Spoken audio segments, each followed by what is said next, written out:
سيتم إيقاف التعليم في عدة مدارس وجامعات بالعالم، وذلك بسبب حصول حدث مؤسف وكبير بيتعلق بانتشار وباء جديد وخطير غير كورونا وغير الفيروسات اللي حكوا عنها. إن شاء الله ما تصير خلال المرحلة القادمة. نشوف جامعات ومدارس بترجع بتتسكر. هلا امتى وكيف ما بعرف. نعم.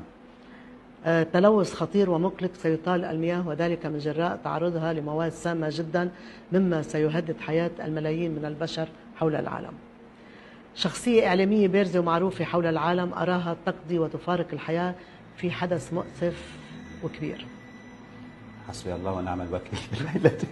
صار اليوم في 4-5 إعلاميين. إن شاء الله ما يصير شيء يعني.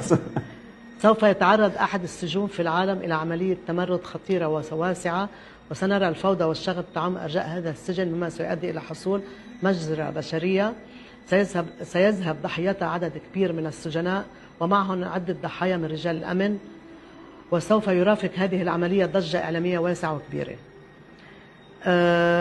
وين وكيف ما بنعرف. شبكات الإنترنت سوف بتتوقف وبتنقطع لفترة زمنية محدودة عن أغلب دول العالم لحدث ما.